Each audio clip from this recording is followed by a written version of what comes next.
sometimes it's tougher for companies operating outside of the major cities like Toronto, Montreal, Vancouver to get access to capital to the same extent the business. It levels the playing field for the local businesses so that they can compete, they can grow, they can attract jobs, and that of course helps the local economy more generally. And then the other part of the announcement was about our young people and making sure that we have programs in place for economic activity involving our young people. That helps stem the tide of youth migration in Northern Ontario, another important economic goal that FedNor shares with the community.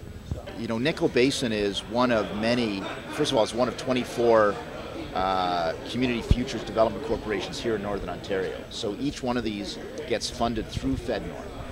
Then there are many other hundreds of community futures organizations throughout rural Canada in the rest of the country. So what we as a federal government do is continue to invest funds in these organizations. They have a volunteer board that is local, that then decides on who has access to the loans, make sure that the local companies have access to these loans.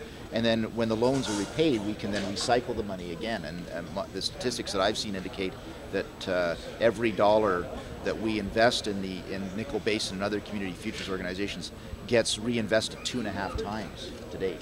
So this money gets really recirculated in the local economy, and I think that that's really important as a tool that we, the federal government, can use to support the local economy here in Sudbury, but it's the same elsewhere in Northern Ontario and throughout rural Canada.